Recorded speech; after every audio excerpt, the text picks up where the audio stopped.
예배자가 알아야 할 60가지 메시지의 저자인 탐 크라우터는 우리가 하나님의 레위인으로서 하나님께 헌신해야 된다 하는 얘기를 강조하고 있습니다. 저나 여러분이 하나님의 레위인이다. 물론 베드로전서에도 왕같은 제사장이라고 하는 말씀으로 우리의 위치를 알려주고 있지만 오늘날 많은 그리스도인들이 그러한 자신들의 위치를 놓치고 살아간다는 거예요. 그래서 탐 크라우터는 우리는 하나님의 레위인이다.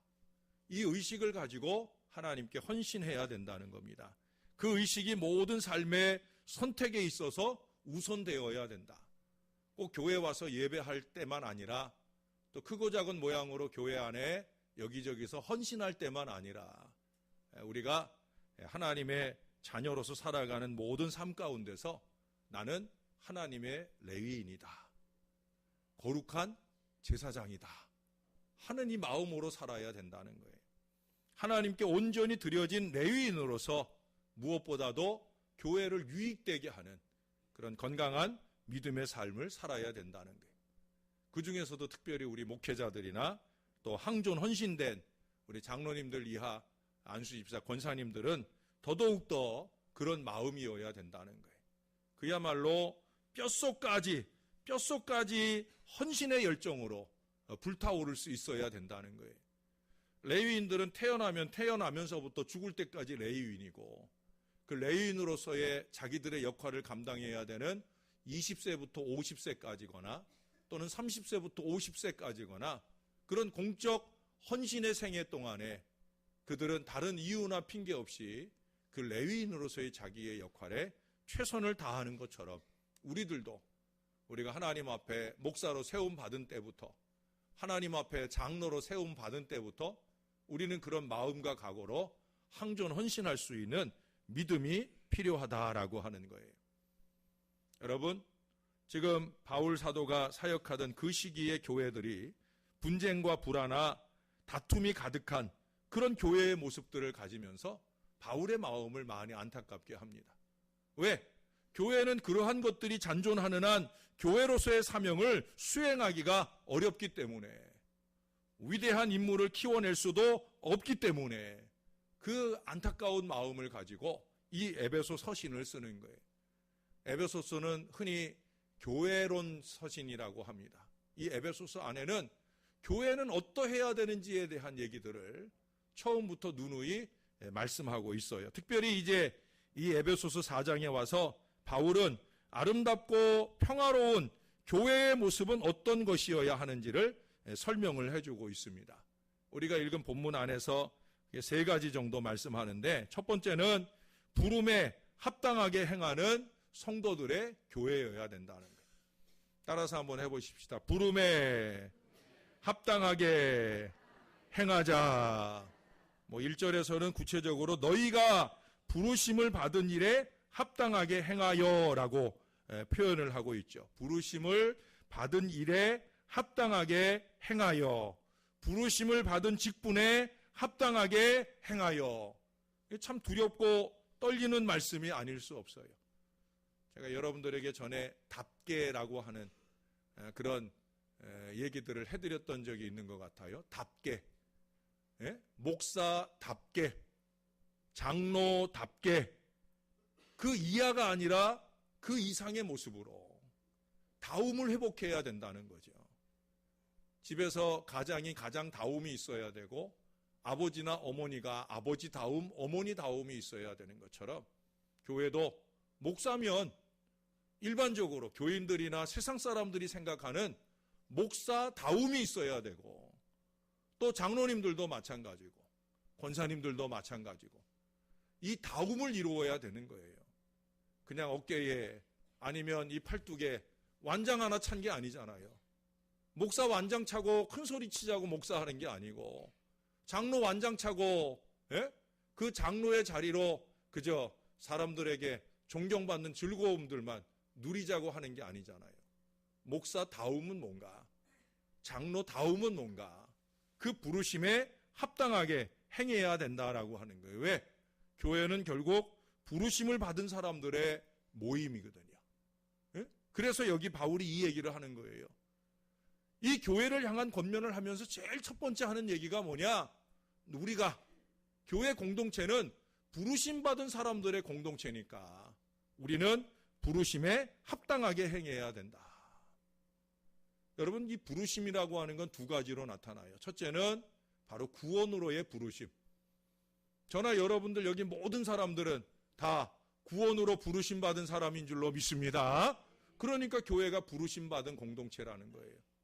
우리가 다 부르심 받은 공동체예요. 첫째는 구원의 부르심을 받았다는 거예요. 그리고 그 다음에 이제 크고 작은 사명이나 책임으로 우리가 부르심을 받는 두 번째 부르심이 있어요. 어떤 사람은 아직까지 첫 번째 부르심 가운데 은혜를 누리는 사람이 있고, 또 어떤 사람들은 이제 두 번째 부름받은 사명에 있는 분들도 있어요.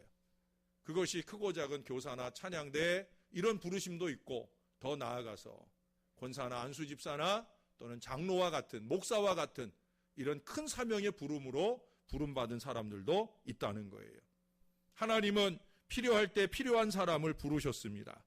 아브라함을 부르셨고, 모세를 부르셨고, 베드로를 부르셨고, 바울도 부르셨어요. 하나님은 부르시는 분인 줄로 믿습니다. 그 하나님께 부름받는 그 자체가 영광인 거예요. 우리가 인기 투표에서 표 얻어가지고 장로되고 권사되고 안수집사 된 게 아니에요. 잊지 마셔요, 여러분. 하나님이 부르신 거예요. 믿습니까? 우리 장로님들 믿으십니까? 장로님들 못 믿으시나 보네. 장로님들 하나님이 부르신 줄로 믿으십니까?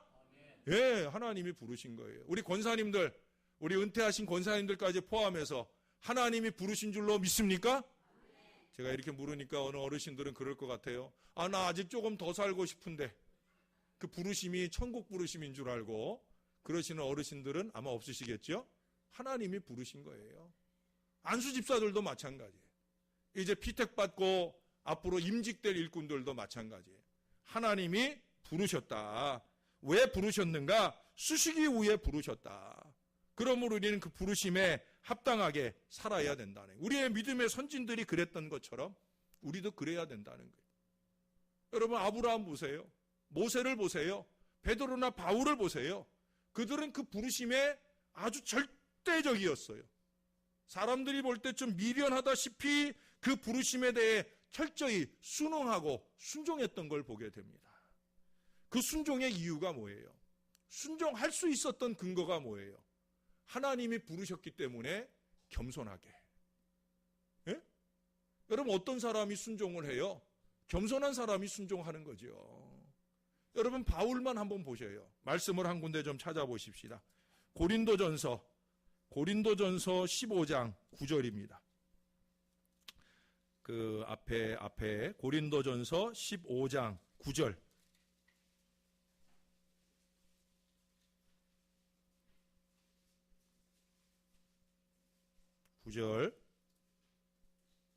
우리 같이 한번 한 목소리로 읽어보십시다. 시작.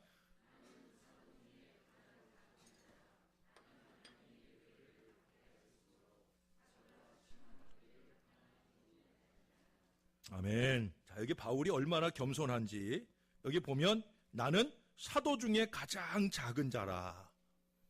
또 그걸로도 모자라서 나는 사도라고 칭함받기를 감당치 못할 자다. 사도 중에서 가장 작은 자라는 거예요. 근데 여기서 좀 더 세월이 흘러서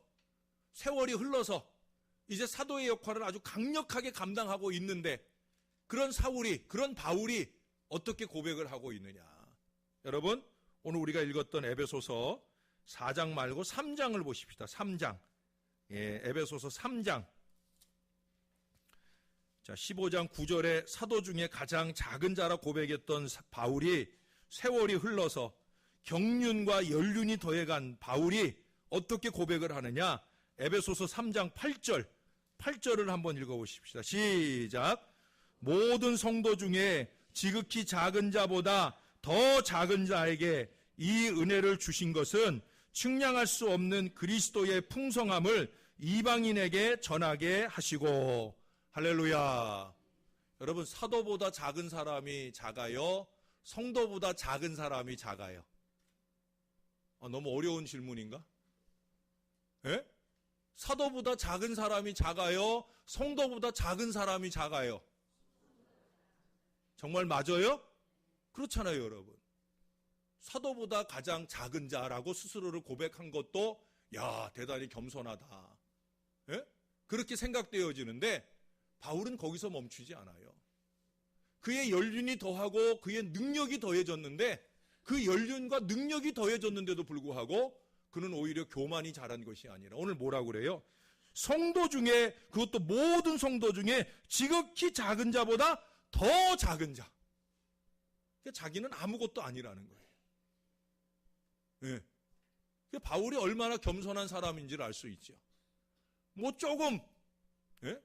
죄송한 얘기지만 제가 그때 피택 때여서 피택자들을 모아놨을 때, 처음 피택 투표하고 피택자들을 모아놨는데 죄송하지만 벌써 임직된 것 같은 발언을 하시는 분들이 있더라고. 예? 난 그래서 그날 피택했는지 그날 임직했는지 헷갈렸어, 잠깐. 아니 벌써 임직 받았나 싶은 생각이 들 정도로. 죄송하지만 우리가 그런 부족함을 보일 때가 있다는 거예요. 내가 목사라서, 내가 장로라서, 내가 권사라서 우리는 그에 합당한 권리는 추구하려고 하는데 의무에는 소홀한 경우들이 얼마나 많아요. 그러나 바울은 권리보다는 의무에 최선을 다하면서 그 최선을 다하는 근거가 뭐냐? 나는 성도 중에 가장 작은 자보다 더 작은 자이니까 나같이 부족한 것을 하나님이 부르셨다라는 생각을 할 때 더 낮아지고 더 겸손하게 하나님의 뜻에 순종하지 아니할 수 없다라고 하는 거예요. 그래서 절대적이 되는 거예요. 교회는 부르심을 받은 사람들이 모여서 하나님의 뜻을 찾고 그 뜻대로 살기 위해 노력하고 힘쓰는 그런 곳인 줄로 우리가 믿어야 되는 거예요. 왜 우리를 부르셨는가? 사랑하시기 때문에, 더 나아가 필요하시기 때문에, 구원하시기 위해서, 그리고 무엇보다 일하라고 우리를 부르신 거예요. 우리 모두가 그 부르심에 합당한 삶을 살아갈 수 있게 되기를 바랍니다. 직분자로서, 또 각 기관의 임원으로서, 또는 각 기관의 또는 사역자로서 부르신 그 뜻에 순종하고 합당하게 쓰임 받아야 된다는 거예요. 목사는 목사로서, 장로면 장로로서 그 부르심 이상도 이하도 아닌 딱 그 부름에 합당하게 쓰임 받을 수 있기를 위해 몸부림치고 영부림치며 노력하는 우리 교역자, 우리 장로님들, 또 우리 모든 우리 교회의 부름받은 일꾼들이 되시기를 주님의 이름으로 축원합니다. 그 다음 두 번째, 하나님의 교회는 어떤 교회여야 하느냐? 두 번째 말씀하시는 것은 사랑하는 교회여야 된다는 거예요. 2절에 보세요. 모든 겸손과 온유로 하고 오래 참음으로 사랑 가운데서 서로 용납하고, 여기 여러 가지 단어들을 얘기하고 있는데 결국 겸손이니 온유니 인내니 용납이니 이 모든 것들은 하나에 걸리는 거예요. 겸손이나 온유나 인내냐 용납, 이것이 솟아나는 셈은 뭐냐? 사랑이에요. 사랑. 사랑의 셈이 있을 때 겸손도 나오고, 사랑의 셈이 있을 때 온유도 나오고, 사랑의 셈이 있을 때 인내도 나오고, 사랑의 셈이 있을 때 용납도 나오는 거예요. 사랑의 셈이 깊어야 되는 거예요. 저나 여러분, 특별히 우리 부족한 목회자들이나 우리 장로님들의 사랑의 셈이 깊어지기를 위해서 여러분 기도 많이 해주시기를 바랍니다. 올해 제가 받은 말씀이 뭐예요? 너는 물된 동산 같겠고 마르지 않는 샘 같을 것이다. 무엇보다도 사랑의 셈이 깊은 목사가 되라고 하나님께서 오늘의 이 말씀도 준비하게 하신 줄로 믿습니다. 얕은 사랑의 셈은 흉내만 내는 거예요. 사랑하는 것 같이 흉내만 내는 거예요. 신용만 내는 거예요. 그거는 진정한 사랑의 셈이 아니죠. 사랑의 셈은 깊어야 될 줄로 믿습니다. 사랑을 열심히 주고도 그 준 사랑에 대해 보답을 기대하는 것이 아니라, 오히려 나는 열심히 사랑을 줬는데 오히려 저 사람은 나에게 억울함을 안겨줘요. 그럼에도 불구하고 또 사랑할 수 있는 그런 깊이가 필요한 줄로 믿습니다. 나는 사랑을 많이 줬는데 나에게 억울함을 줘? 그러면서 그에 대해서 똑같이 억울함을 안겨줄 수 있으면 그건 셈이 얕은 거죠. 저나 여러분의 셈이 무엇보다 사랑의 셈이 더 깊어야 될 줄로 믿습니다. 사랑한다 했다, 그대로 엎었다, 또 사랑한다 했다, 엎었다. 여러분, 사랑의 변덕은 쉴 새가 없으면서 미움의 변덕은 그렇게 끊임없는지. 예? 사랑한다 했던 거는 잘 뒤집으면서 왜 미워하는 마음은 뒤집어지질 않고 계속 미움으로 남아있는지. 이거는 하나님의 교회다움이 아니에요. 하나님의 백성다움이 아니에요. 하나님의 백성도 뭐 한순간 미움이 치밀어 오를 수 있죠. 한순간 미움이 치밀어 오를 수 있어요. 그러나 그것이 계속 유지되는, 그것은 하나님의 사람도 하나님의 교회도 아니에요. 엎어져야 되지요. 다시 깊은 사랑의 샘에서 사랑을 끌어올려서 그 사랑으로 미움을 덮어낼 수 있는 이 은혜와 이 능력이 있어야 될 줄로 믿습니다. 여러분, 확고부동한 미움을 갖는 것은 악입니다. 악이. 그건 악독이 가득한 마음이에요. 그건 하나님의 사람의 마음이 아니에요. 하나님의 사람은 악의와 악독을 품지 않는 것이 깊은 사랑의 샘에서 사랑을 끌어올려서 그 미움을 덮어낼 수 있어야 된다는 거예요. 왜 그래요? 성령의 열매 중에 으뜸도 사랑이고 성령의 은사들 중에 으뜸도 사랑인데 우리가 성령 충만을 말하면서 사랑이 없다? 말이 안 되는 거예요. 사랑의 은사의 으뜸도 성령의 은사의 으뜸도 사랑이고 성령의 열매의 으뜸도 사랑이라면 성령이 충만하면 사랑이 충만한 것이 당연한 줄로 믿습니다. 근데 성령을 말하고 성령 충만을 말하고 성령 충만을 바라면서 사랑이 없다? 그건 모순인 거예요. 성령 충만하면 사랑도 충만할 줄로 믿습니다. 여러분들이 목회자들을 위해 성령 충만하길 기도하시는데 그렇게 성령 충만하면 사랑도 충만해서 여러분들을 섬기게 될 줄로 믿습니다. 우리 장로님들도 사랑이 충만하여 여러분들을 섬기는 그 마음들이 은혜 가운데 넘쳐나게 되기를 바랍니다. 왜 그래요? 사랑하는 사람들 보셔요. 사랑하는 사람들끼리는 서로에게 부드럽고 참아주잖아요. 예? 사랑하는 사람들은 그윽한 눈빛과 온유한 소리로 서로 주고받게 마련이잖아요. 예, 여러분들만 알고 계셔요. 요즘에 우리 아들이 사랑에 빠졌어요. 아주 깊은 사랑에 빠졌어요. 아주 날마다 푸사가 바뀌고, 예? 카톡에 사진이 날마다 바뀌고, 그 사진을 보면 얼마나 어린 것이 벌써 얼마나 사랑에 깊이 빠져들어가지고 헤어나올 줄을 몰라. 예? 월급 받으면 며칠 안 돼서 다 써버리고 헤어나올 줄을 몰라. 그게 사랑이잖아요. 저는 요즘에 아들 하는 거 보면서 야, 30년 전에 우리 부모님 무척 속 터졌겠다. 예? 30년 전에 내가 우리 아내한테 푹 빠져가지고 사랑 노름할 때 그때 배우에서 바라보시는 우리 부모님들은 답답한 마음도 들었겠다. 물론 좋을 때도 있죠. 예? 제가 우리 아들 보고 예? 그 여친 뭐 사주라고 제가 용돈 조금 줬더니 가서 그 여친 사줬더니 또 이 아가씨가 예? 아버지 잘 먹었습니다. 뭐 그러면서 이 말을 녹음을 해가지고 저한테 카톡을 보내왔어요. 우리 아들한테 통해서. 슬슬 녹더라고요. 이건 내가 사랑하는 애도 아니고 내 아들이 사랑하는데 그 아들이 사랑하는 여자애가 저한테 아버지 잘 먹었습니다. 감사합니다. 그저 그 말 한마디 해서 그 음성, 얼굴도 안 보여주고 음성만 녹음해갖고 보냈는데 제가 혼자 앉아가지고 듣고 또 듣고 또 듣고 또 듣고 우리 아내가 옆에서 한심하게 저를 쳐다보고 그래도 그러거나 말거나 또 듣고 예? 그걸 누군가한테 들려주고 싶어서 막 안달복달이 나고. 여러분 그게 왜 그래요? 내가 사랑하지 않아도 내 아들이 사랑하니까. 사랑의 관계는 그렇게 용납되고 품어주고 안아주고. 그런데 여러분 사랑이 엎어지면 어떻게 돼요? 사랑이 떠나버리면 어떻게 돼요? 사랑이 떠나버리면 행동이 거칠어집니다. 뿐만 아니라 언어도 거칠어지고 사나워집니다. 사랑이 아니라서 그래요. 사랑의 최고 공식은 주는 것이고 하는 것입니다. 성경은 받는 자보다 주는 자가 더 복되다 말씀하지 않았습니까? 이미 사랑하는 여러분들이지만 더욱더 사랑하는 우리 교회가 되어야 할 줄로 믿습니다. 제발 부탁합니다, 여러분. 사랑해야 됩니다. 예? 사랑이 더 뜨거워져야 되는 거예요. 이 부족한 종과 우리 목회자들과 우리 장로님들과 여러분 모두가 사랑이 더 뜨거워지는 행복한 교회가 되어야 할 줄로 믿습니다. 그게 교회다움이에요. 여러분 아시죠? 미움이라고 하는 건 사단적이고 마귀적인 거예요.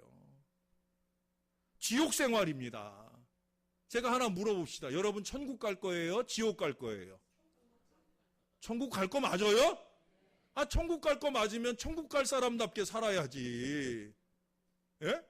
천국 갈 사람, 천국의 소망을 가진 사람이 마귀적이고 지옥적인 미움을 가지고 있으면 되겠어요? 안 되겠어요? 그건 아닌 거예요. 예? 어쩌면 그 마음으로 하나님이 판단하시면 우리가 가야 될 자리는 천국이 아닐 수도 있다는 사실을 우리가 두려움 가운데 알아야 돼요. 여러분 가장 교회적인 것이 가장 천국적인 거예요. 가장 교회적인 게 뭐예요? 사랑입니다. 믿습니까? 사랑인 줄로 믿습니다. 사랑이 가장 교회적이고 그 가장 교회적인 게 가장 천국적인 거예요. 교회가 그렇게 사랑이 넘치는 천국의 공동체를 이룬다고 하면 우리가 이 땅에 있으나 이 땅의 생애를 마치고 천국에 가나 다를 것이 없는 은혜 속에 산다고 하면 얼마나 좋겠습니까? 그게 그저 목회자들 몇 사람의 노력으로 장로님들 몇 분이 그저 동서 분주해가지고 그래가지고 되는 일이 아니에요. 저나 여러분 모두가 사랑으로 이해하고 용납하고 서로를 달콤하게 바라보는 우리 믿음의 공동체가 되기를 주님의 이름으로 축원합니다. 세 번째, 거기 3절에 보니까 평안에 매는 줄로 성령이 하나 되게 하신 것을 힘써 지키라. 하나님의 교회는 어떤 교회냐? 따라해 보십시다. 하나 되는 것을 힘써 지키는 것입니다. 하나 되는 걸 힘써 지켜야 되는 거예요. 하나님의 창조 질서는 둘이 하나가 되는 거예요. 아담과 하와 둘이 한 몸을 이루라고 하시는 바로 그것으로부터 하나님의 창조의 질서는 시작이 되는 거예요. 무엇보다 하나님이 만드신 제도의 가장 큰 사명은 뭐냐? 하나 되는 거예요. 아담과 하와가 만든 가정도 하나 되는 걸 하나님 원하시잖아요. 둘이 한 몸이 된다. 여러분 가정만 그래요? 신약시대에 하나님이 창조하신 제도가 뭐예요? 교회예요. 교회도 마찬가지예요. 하나 되는 거예요. 물론 교회는 가정보다도 단위가 크다 보니까 사람이 많다 보니까 개체가 많다 보니까 하나 되는 것이 그만큼 더 쉽지 않아요. 그렇잖아요. 1 더하기 1 하는 게 어려워요. 예? 이 많은 사람들이 하나 되는 게 어려워요. 이 많은 사람들이 하나 되는 게 더 어려운 건 사실입니다. 그래서 우리끼리 되는 일이 아니에요. 우리끼리는 절대 하나 되기가 어려워요. 왜? 우리는 각자 자기 마음이 있거든요. 각자 자기 마음이 있어요. 그렇기 때문에 자기 마음이 강조되는 각자 속에서 하나 되는 게 어렵단 말이에요.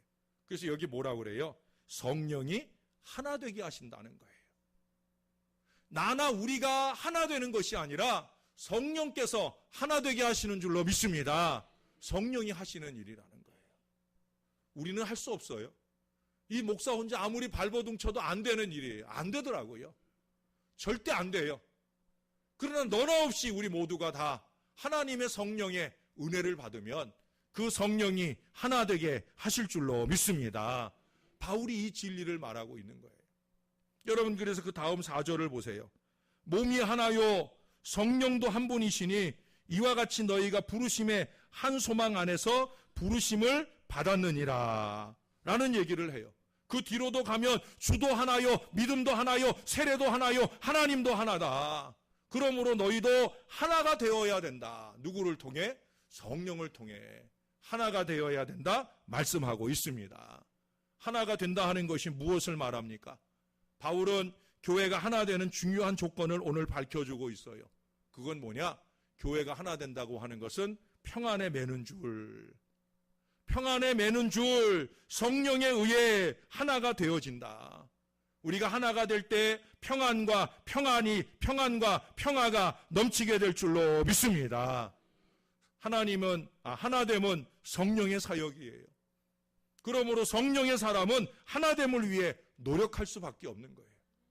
나누고 다투는 것은 마귀적인 거잖아요.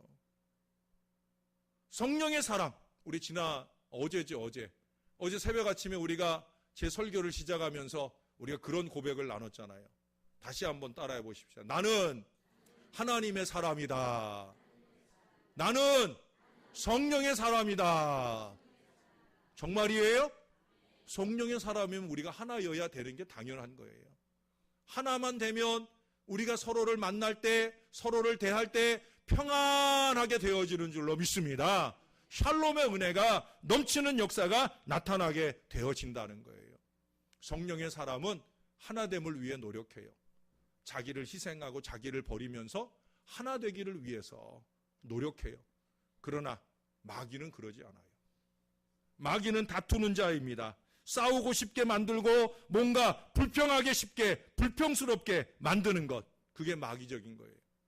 마귀적인 인생은 항상 이것을 추구합니다. 불평을 추구하고 원망을 추구하고 다툼을 부추깁니다. 다툴 일도 아닌 것 가지고 다툴 수 있도록 자꾸 자극을 해요. 여러분, 세상 사람들이 교인들의 마음을 그렇게 충동질해서 다투게 하는 거라고 하면 당연한 걸 거예요. 그러나 하나이어야 하는 교회 안에서 교인이 교인을 향해서 다툼을 자극한다? 다툼을 자극한다? 그건 교인 아닌 거예요. 하나님의 사람도 성령의 사람도 뭣도 아닌 거예요. 마귀적인 사람은 편가르기에 열심을 내는 걸 보게 됩니다. 이간질에 최선을 다하는 걸 보게 됩니다. 아니, 최선을 다할 일이 없어서 이간질에 최선을 다해? 근데 그러더라고요. 예? 그거는 스스로가 이 신월제일교회의 일원이 아닌 것을 인정하는 것과 다름이 없는 거예요. 무엇보다 중요한 건 뭐냐? 내가 사람과 사람을 이간하는 순간 나와 하나님 사이가 이간되어진다는 사실을 알아야 돼요. 여러분, 이 진리를 알아야 돼요. 내가 이 사람과 저 사람을 이간하는 순간 하나님과 내가 격리되어진다는 사실을 알아야 돼요. 하나님의 은혜와 멀어진다는 사실을 알아야 돼요. 교회 생활하면서, 신앙 생활하면서 왜 이걸 모르고 사시는지 모르겠어요. 예? 다시 한번 말씀드립니다. 사람과 사람을 이간하는 순간 하나님과 내가 이격되어지는 거예요. 갈라지는 거예요. 나는 하나님의 사람 아니라고 말하는 것과 다름이 없는 거예요. 여러분들 주변에 누군가가 그렇게 사람과 사람을 이간하는 책동을 한다고 하면 얘기해 주세요. 그건 하나님의 사람의 일이 아니야. 그거는 집사님이 할 일이 아니지. 아니, 하나님의 사람, 예쁜 집사님이 왜 그런 말을 해? 그 사람하고 나하고는 갈라지면 안 되는 사람이야. 하나님이 우리를 한 교회에 묶어주셨고 하나님이 우리를 하나 되게 하시는데 우리가 그런 일들에 휩쓸리고 쓰임받으면 안 되는 거야. 성경이 말하잖아. 성령이 하나 되게 하신 것을, 성령이 하나 되게 하신 것을 굳게 지키라. 여러분, 우리가 세계 평화를 말하고 남북 통일을 말하고 교회 평화를 말하려면 내가 먼저 자신의 언어를 희생할 줄 알아야 돼요. 자신의 의견을 희생할 줄 알아야 돼요. 그래야 평화의 사람이 되는 거예요. 내 언어와 내 의견을 희생할 줄 모르면서 절대 우리는 하나 되기 쉽지 않아요. 이 부족한 종이 그런 부분에 어리석음을 범하는 순간이 있었던 것들을 용서해 주셔요. 사랑하는 여러분, 우리가 다투는 것은 마귀적이다 하는 것을 좀 새겼으면 좋겠어요. 다툼을 자극하는 것도 마귀적입니다. 우리가 이러한 것들을 버리고 성령의 하나 되게 하시는 도구로 꼭 쓰임받아야 될 줄로 믿습니다. 여러분, 제발 머리 숙여서 제발 부탁하는데 돌직구 좀 날리지 마세요. 예? 여러분들 서로에게 제발 돌직구 좀 날리지 마세요. 돌직구 아세요?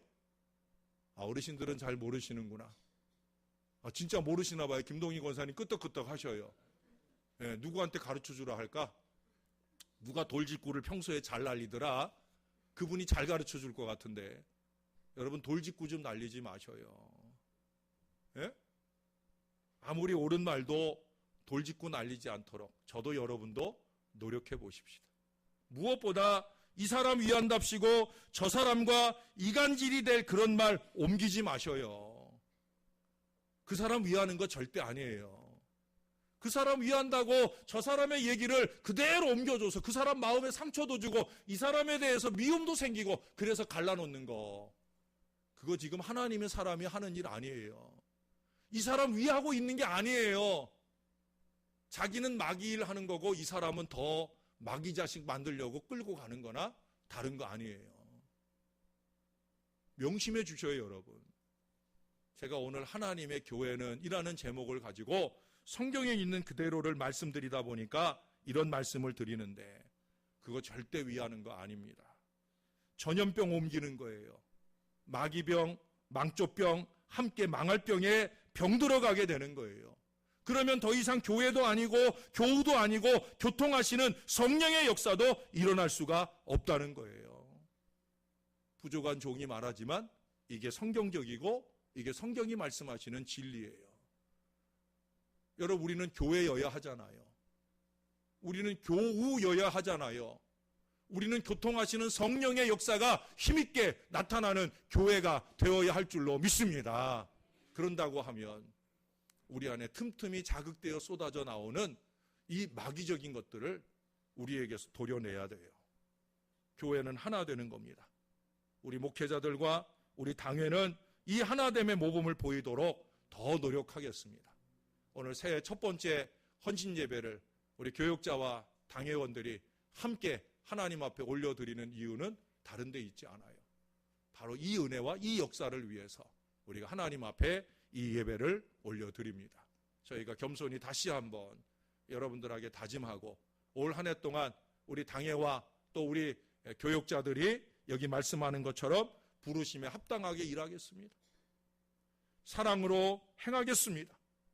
하나된 성령이 하나 되게 하신 것을 힘써 지키기 위해 노력하겠습니다.